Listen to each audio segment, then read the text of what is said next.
তারা জুলাই সনদে সই করবে না এনসিপি, পিআর দাবি সুরাহা না করায় অনিশ্চিত জামায়াত।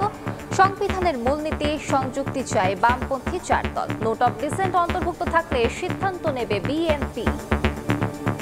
আমরা ওই আইনি ভিত্তি ছাড়া আমরা জুলাই সনদে স্বাক্ষরের আয়োজনটা চলতেছে, সেখানে আমরা নিজেরা অংশীদার হব না।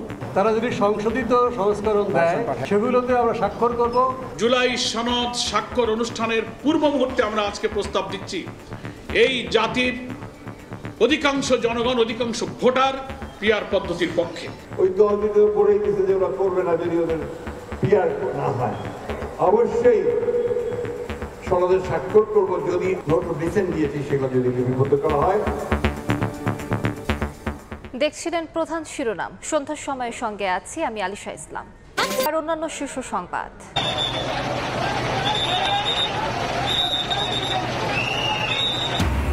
ভয়াবহ আগুনে ধোঁয়াচ্ছন্ন চারপাশ। চট্টগ্রাম ইপিজেডে 4 ঘন্টা ধরে জ্বলছে তোয়ালে কারখানা।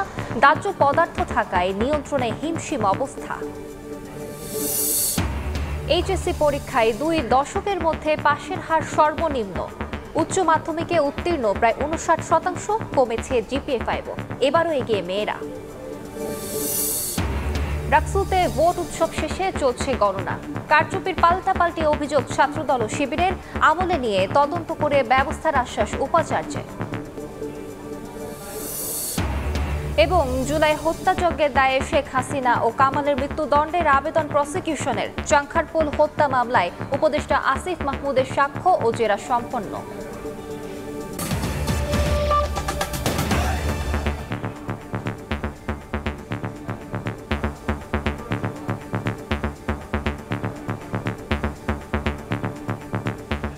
জাতীয় সংসদ ভবনের এলটি হলে জুলাই সনদ স্বাক্ষর অনুষ্ঠানের প্রস্তুতি নিয়ে সংবাদ সম্মেলন করছেন ঐকমত্য কমিশনের সহ সভাপতি অধ্যাপক আলী রিয়াজ। সরাসরি যাচ্ছি সেখানে। সবচেয়ে বড় যে ভূমিকাটা পালন করেছেন সেটা হচ্ছে এটা স্বচ্ছ প্রক্রিয়াকে সহযোগিতা করেছেন, স্বচ্ছতর করে তুলেছেন। এই জাতীয় ঐকমত্য গঠনের পূর্বেই যে সমস্ত কমিশন প্রতিষ্ঠিত হয়েছিল, বিশেষত যে 6টি কমিশনের কাজের মধ্য দিয়ে জাতীয় ঐকমত্য কমিশনের প্রতিষ্ঠা হয়, তার কাজের সময় এবং ফেব্রুয়ারি মাসের 15 তারিখ থেকে জাতীয় ঐকমত্য কমিশনের কাজের সময় আপনারা সার্বক্ষণিকভাবে আমাদের উপরে নজর রেখে এবং জনগণকে অবহিত করার মধ্য দিয়ে যে দায়িত্ব আপনারা পালন করেছেন, আপনাদের কাছে আমার অনুরোধ থাকবে সেই একই রকম দৃঢ়তা নিয়ে, সেই রকম লক্ষ্য নিয়ে আপনারা বাস্তবায়ন প্রক্রিয়ার দিকেও যেন আপনারা লক্ষ্য রাখেন। এই দায়িত্ব আপনাদের, আমরা আমাদের দায়িত্বটুকু পালন করব কমিশনের পক্ষ থেকে। রাজনৈতিক দলগুলোর কাছে আবারও আমি আহ্বান জানাই, আসুন আমরা সকলে মিলে জাতীয় সনদ স্বাক্ষরের মধ্য দিয়ে এই প্রক্রিয়ার পরবর্তী ধাপে, পরবর্তী স্তরে অগ্রসর হই। সবাইকে ধন্যবাদ। এখন ধন্যবাদ মাননীয় সহসভাপতি। আপনারা জানেন যে জাতীয় সংসদ ভবনের এলটি হলে জুলাই সনদ স্বাক্ষর অনুষ্ঠানের প্রস্তুতি নিয়ে সংবাদ সম্মেলন করছেন ঐকমত্য কমিশনের সহ সভাপতি অধ্যাপক আলী রিয়াজ। আমরা সরাসরি যুক্ত ছিলাম সেখানে। জুলাই সনদ বাস্তবায়নে নির্বাচনের আগে গণভোট চায় জামায়াত সহ সমমনা 7 দল। সংসদের নিম্নকক্ষে পিআর দাবিতে ছাড় দিতেও নারাজ তারা। অন্যদিকে এনসিপি জানিয়ে দিয়েছে আইনি ভিত্তি ছাড়া জুলাই সনদে সই করবে না জাতীয় নাগরিক পার্টি। আর সনদে 72-এর সংবিধানের 4 মূলনীতি সংযুক্তি চায় বাম দলগুলো। জুলাই সনদের আইনি ভিত্তি, গণভোট ও পিআর পদ্ধতিতে নির্বাচন শীর্ষক জাতীয় সেমিনারের আয়োজন করে জামায়াত সহ সমমনা 7টি দল। বৃহস্পতিবার বিকেলে রাজধানীর কাকরাইলে এ আয়োজনে যোগ দেন দলগুলোর শীর্ষ নেতারা। বক্তব্যে জাতীয় নির্বাচনের আগেই গণভোট দিয়ে জুলাই সনদের আইনি ভিত্তির দাবি তোলেন নেতারা। ফ্যাসিবাদের পুনরুত্থান ঠেকাতে সংসদের উভয় কক্ষেই পিআর পদ্ধতি প্রয়োজন বলে মন্তব্য করেন তারা। দাবি পূরণ না হলে জুলাই সনদে স্বাক্ষর করা করার ব্যাপারে অনীহা প্রকাশ করেন কেউ কেউ। যারা লেখক, চিন্তাবিদ, বুদ্ধিজীবী সবাই একযোগে বলছে এক্ষুনি প্রয়োজন পিআর সিস্টেমে নির্বাচন হওয়া। জুলাই জাতীয় সনদ যে খসড়া তৈরি করা হয়েছে তার মধ্যে এই উভয় হাউজে পিআর পদ্ধতির প্রস্তাবকে অন্তর্ভুক্ত করুন। বিফোর ন্যাশনাল ইলেকশন আমাদের এই গণভোটটা দিতে হবে এবং আমরা মনে করি প্রায় সব দল যে নভেম্বরেই গণভোট হওয়ার হচ্ছে উপযুক্ত সময়। এদিন বিকেলে রাজধানীর পুরানা পল্টনে এক সংবাদ সম্মেলনের আয়োজন করে সিপিবি, বাসদ সহ 4টি বাম দল। নেতারা বলেন 72-এর সংবিধানের 4 মূলনীতি জুলাই সনদে সংযুক্ত না করলে অনিশ্চিত হতে পারে সনদ স্বাক্ষর। সংবিধানের যেগুলো কাঠামোগত দিক, সেই কাঠামোগত দিকগুলো সংস্কারের ব্যাপারে আমরা আলাপ আলোচনা করা, একমত হওয়া, এটাই হওয়া দরকার, এটাই আমরা বলেছি। আদর্শিক এবং যেগুলো আমাদের আদর্শিক প্রশ্ন, সেই আদর্শিক প্রশ্নে চাইলেই কিন্তু আমরা একমত হতে পারবো না। এর আগে রাজধানীর বাংলা মোটরে জাতীয় নাগরিক পার্টির কেন্দ্রীয় কার্যালয়ে জরুরি সংবাদ সম্মেলনের আয়োজন করা হয়। আইনি ভিত্তি ছাড়া জুলাই সনদে সই করবেন না বলে সাফ জানান নেতারা। জুলাই ঘোষণাপত্রেও কিন্তু আমাদের দাবি ছিল এটার একটা আইনি ভিত্তি থাকবে, সেটা হয়নি। জুলাই ঘোষণাপত্রের যেই টেক্সট, সেই টেক্সট নিয়ে কিন্তু এক ধরনের প্রতারণা করা হয়েছে। সেই টেক্সটটা আমাদেরকে দেখানো হয় নাই। আগে যে অংশ দেখানো হয়েছে ঘোষণাপত্র পাঠের সময় সেটা পরিবর্তিত হয়েছিল এবং সেটা অনেক কম্প্রোমাইজড একটা ডকুমেন্ট হয়েছে। ঐক্যমত্য কমিশনের 10 মাসের সংস্কার আলোচনা শেষে জুলাই সনদ স্বাক্ষরের ঠিক আগ মুহূর্তে দলগুলোর এমন ভিন্ন মতে দেখা দিয়েছে স্বাক্ষর নিয়ে অনিশ্চয়তা। শফিক মুন্সি, সময় সংবাদ, ঢাকা। এদিকে বিএনপি জুলাই সনদে সই করবে কিনা জানতে শুক্রবার পর্যন্ত সবাইকে অপেক্ষা করতে বললেন দলটির মহাসচিব মির্জা ফখরুল ইসলাম আলমগীর। জানান নোট অব ডিসেন্ট অন্তর্ভুক্ত থাকলে সিদ্ধান্ত নেবে তার দল। নতুন করে পিআর পদ্ধতির কথা বলে একটি মহল নির্বাচন বানচালের ষড়যন্ত্র করছে বলেও অভিযোগ করেন বিএনপি মহাসচিব। বেগুনবাড়ি ইউনিয়নের দানারহাট স্কুল মাঠে সর্বস্তরের মানুষের সঙ্গে বৃহস্পতিবার দুপুরে কথা বলেন বিএনপি মহাসচিব। এ সময় তিনি অভিযোগ করেন নতুন করে পিআর পদ্ধতির কথা বলে একটি মহল নির্বাচন বানচালের ষড়যন্ত্র করছে। কয়েকটা দল, রাজনৈতিক দল পিআর নিয়ে খুব চিৎকার করতেছে। সবাই যদি একমত হয় তাহলে মানুষ চিন্তা করে দেখবে। ওই জন্য আমরা বলছি যে আগামী নির্বাচনটা হোক, পার্লামেন্টে ডিসাইড হবে, জনগণ ভোট দিয়ে ঠিক করবে যে কারা যাবে, পিআর হবে কি হবে না। দেশের মানুষের সঙ্গে বিএনপি আর হানাহানির রাজনীতি দেখতে চায় না মন্তব্য করে মহাসচিব জোর দিয়ে বলেন নির্বাচন নিয়ে আর কোনো আপোষ নয়। এখন এই দুর্বল সরকারটা, অন্তর্বর্তীকালীন সরকার, ওর পিছনে কোনো লোকে নাই, তাকে এত ব্যতিব্যস্ত করে ফেলার কোনো মানে আসতে পারে? তারা করতেছে এটা একটাই উদ্দেশ্য, নির্বাচনটা যেন না হয় তার ব্যবস্থা করা। জনগণ নির্বাচন চায়, জনগণ ভোট দিতে চায়, তাদের জনপ্রতিনিধি নির্বাচিত করতে চায়। বন্ধুগণ, এইখানে আমরা কোনো আপোষ করব না। এদিন সন্ধ্যায় রানী শঙ্কৈল উপজেলায় এক পথসভায় বিএনপি মহাসচিব বলেন কোনো দল জুলাই সনদে স্বাক্ষর করবে না বলে মত দিচ্ছে। বিএনপি সেই সনদে সই করবে কিনা তার জন্য শুক্রবার পর্যন্ত সবাইকে অপেক্ষা করতে বলেন মির্জা ফখরুল।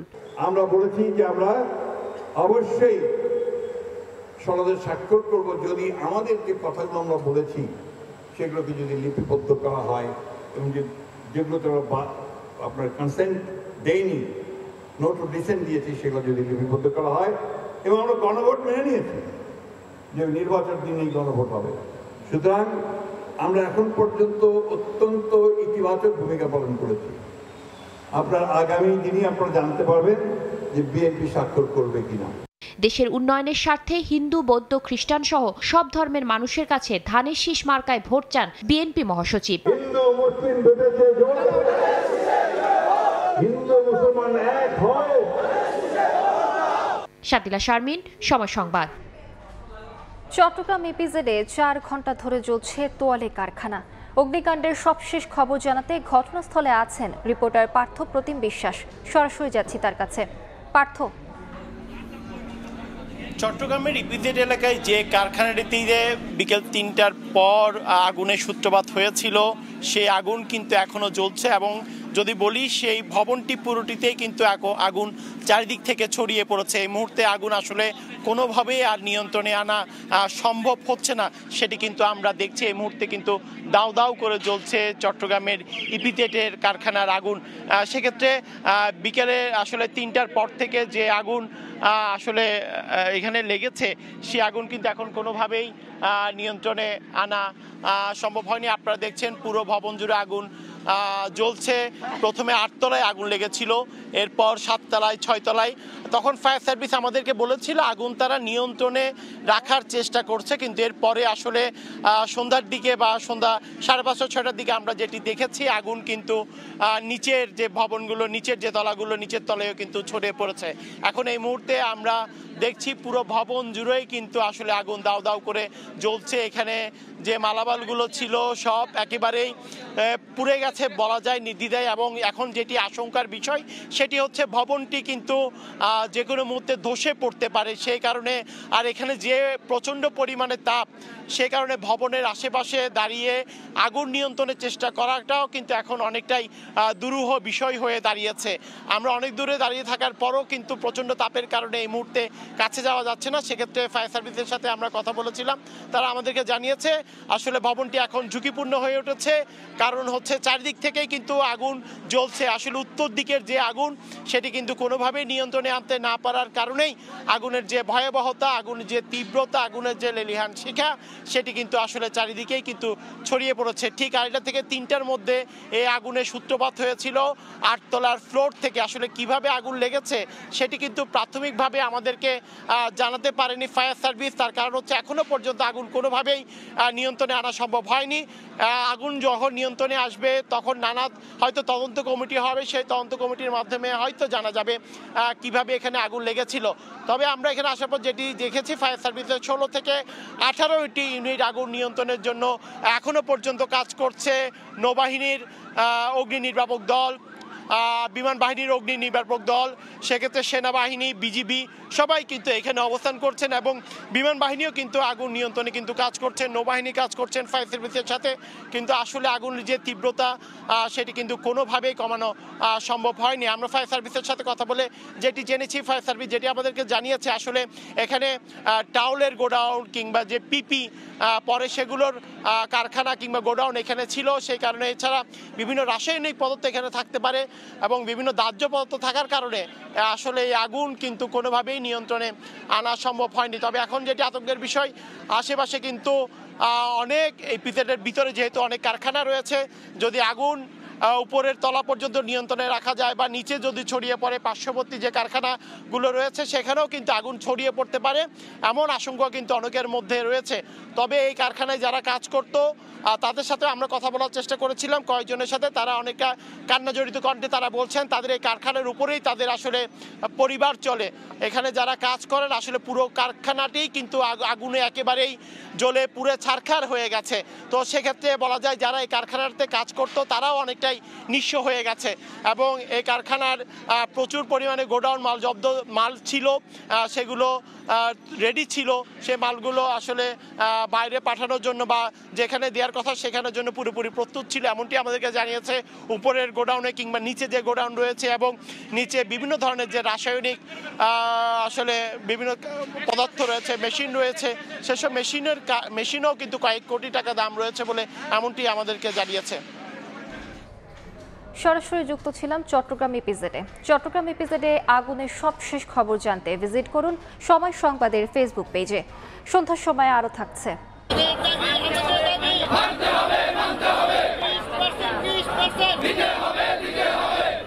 বাড়ি ভাড়া ও ভাতা বৃদ্ধির দাবিতে অনড় এমপি ও শিক্ষকরা।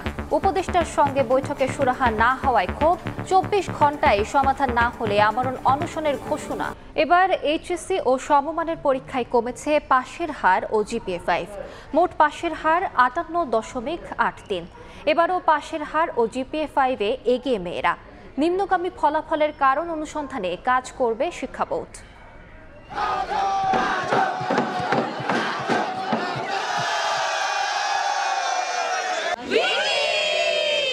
এই আনন্দ স্বপ্ন ছুঁয়ে দেখার, এই আনন্দ আরও এক ধাপ এগিয়ে যাওয়ার।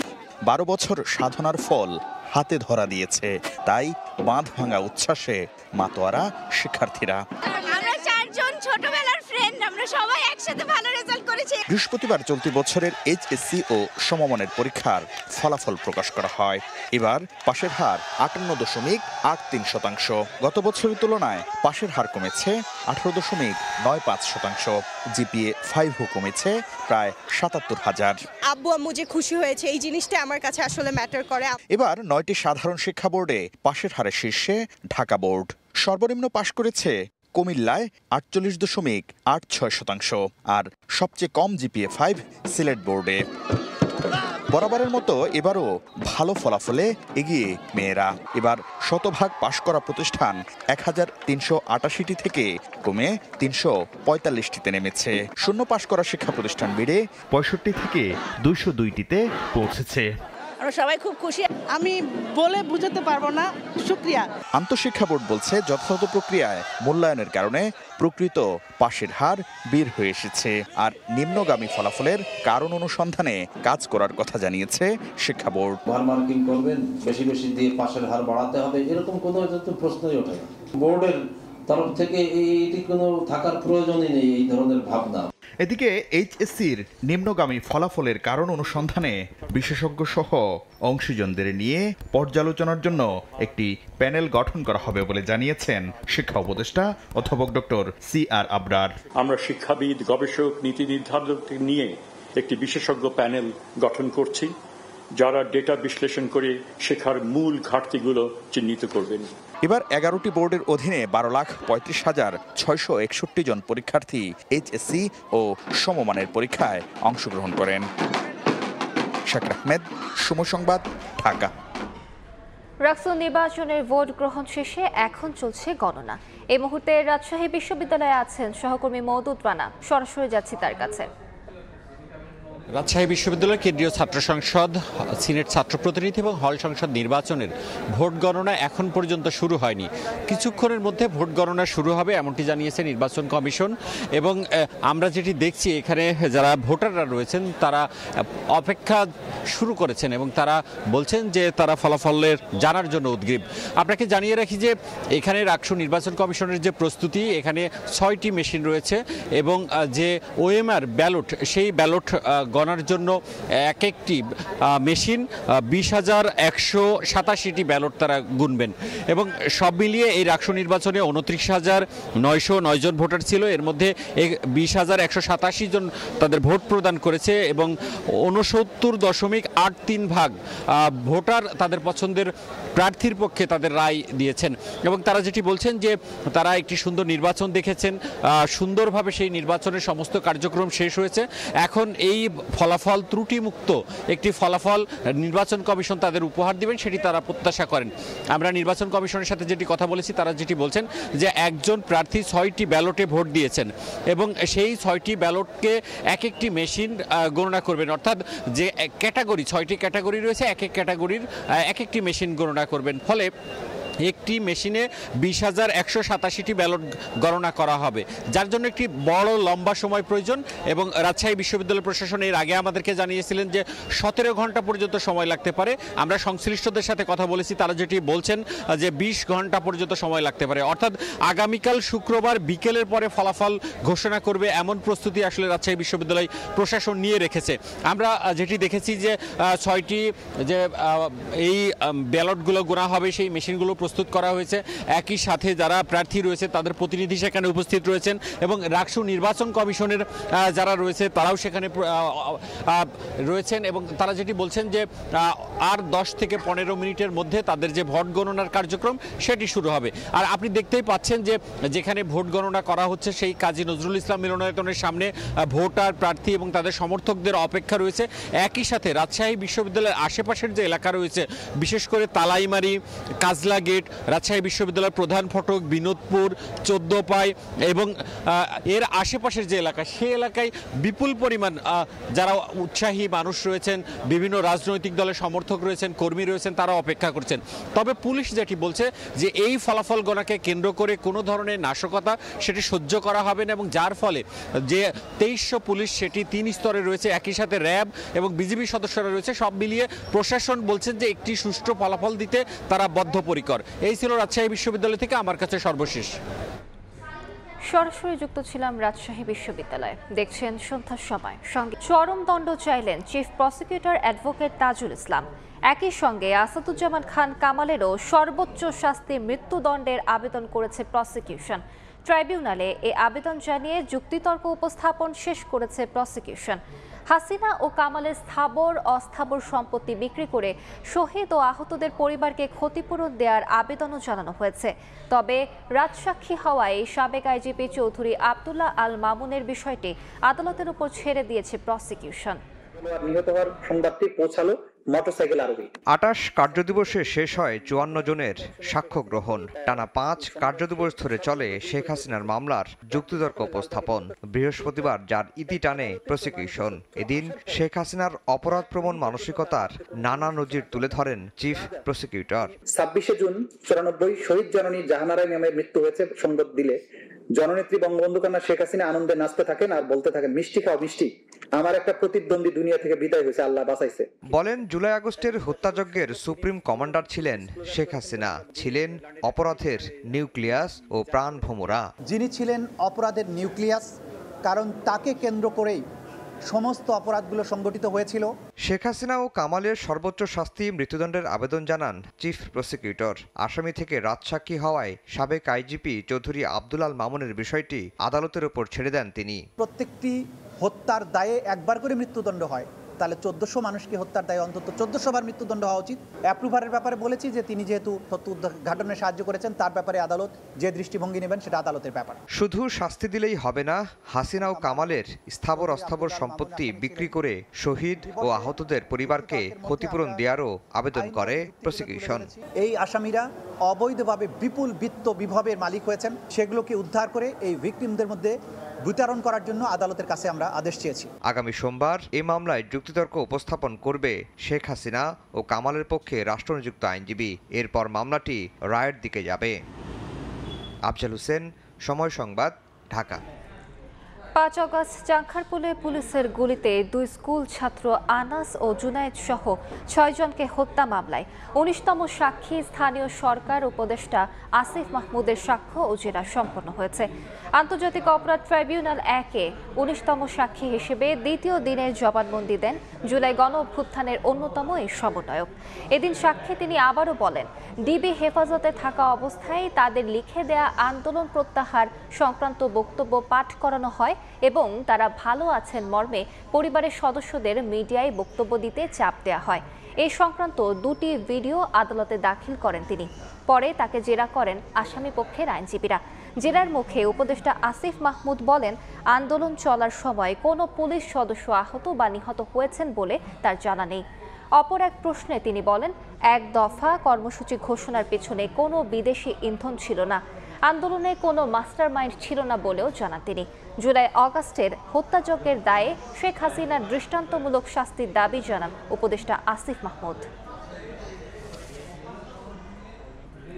সন্ধ্যার সময় আরও থাকছে, তালেবানকে ভারতের দালাল আখ্যা পাকিস্তানের, নয়াদিল্লির হয়ে প্রক্সি যুদ্ধে জড়ানোর অভিযোগ ইসলামাবাদের, পাক সরকারের অনুরোধেই যুদ্ধবিরতি দাবি আফগানিস্তানের। বাড়ি ভাড়া, চিকিৎসা ভাতা সহ 3 দাবিতে টানা 5ম দিনের মতো কেন্দ্রীয় শহীদ মিনারে অবস্থান করছেন এমপি ও শিক্ষকরা। দুপুরে সচিবালয়ের শিক্ষা উপদেষ্টার সঙ্গে বৈঠকেও সমাধান না হওয়ায় যমুনা অভিমুখে পদযাত্রার ঘোষণা দেন তারা। আর শিক্ষা উপদেষ্টা জানান, এই মুহূর্তে ভাতা 5% বেশি বাড়ানো সম্ভব নয়।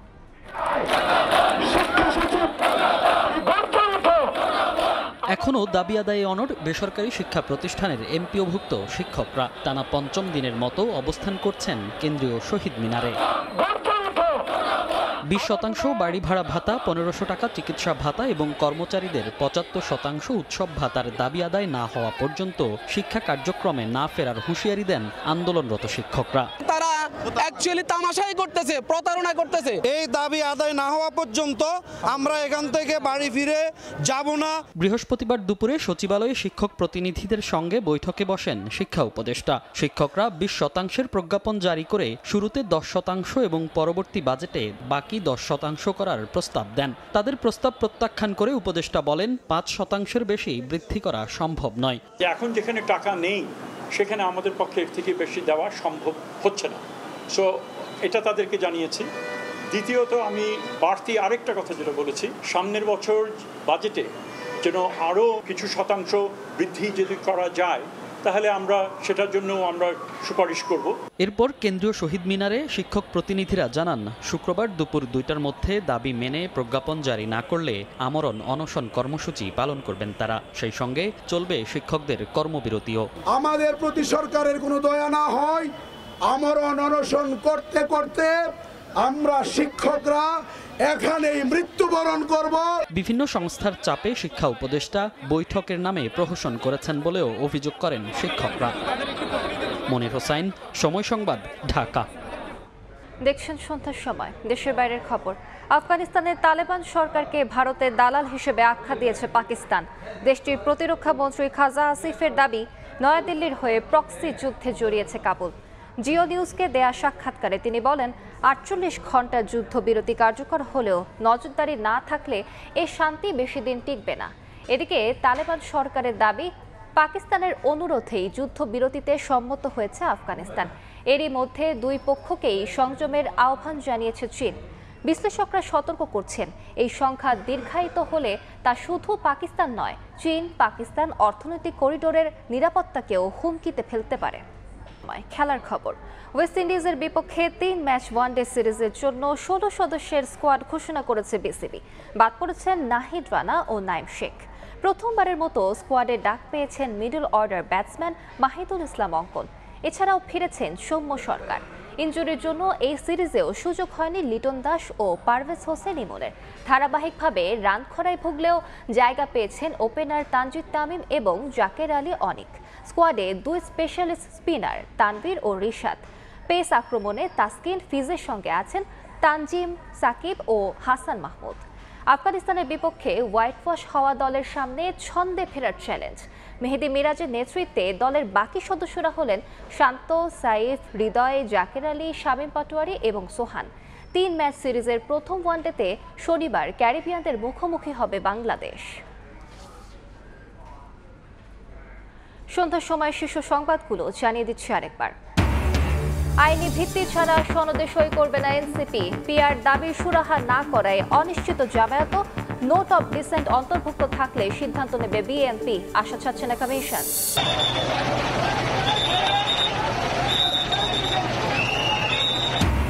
ভয়াবহ আগুনে ধোঁয়াচ্ছন্ন চারপাশ। চট্টগ্রাম ইপিজেডে 4 ঘন্টা ধরে জ্বলছে তোয়ালে কারখানা। দাহ্য পদার্থ থাকায় নিয়ন্ত্রণে হিমশিম অবস্থা। এবং এইচএসসি পরীক্ষায় 2 দশকের মধ্যে পাশের হার সর্বনিম্ন। উচ্চ মাধ্যমিকে উত্তীর্ণ প্রায় 59%, কমেছে জিপিএ 5ও। এবারও এগিয়ে মেয়েরা।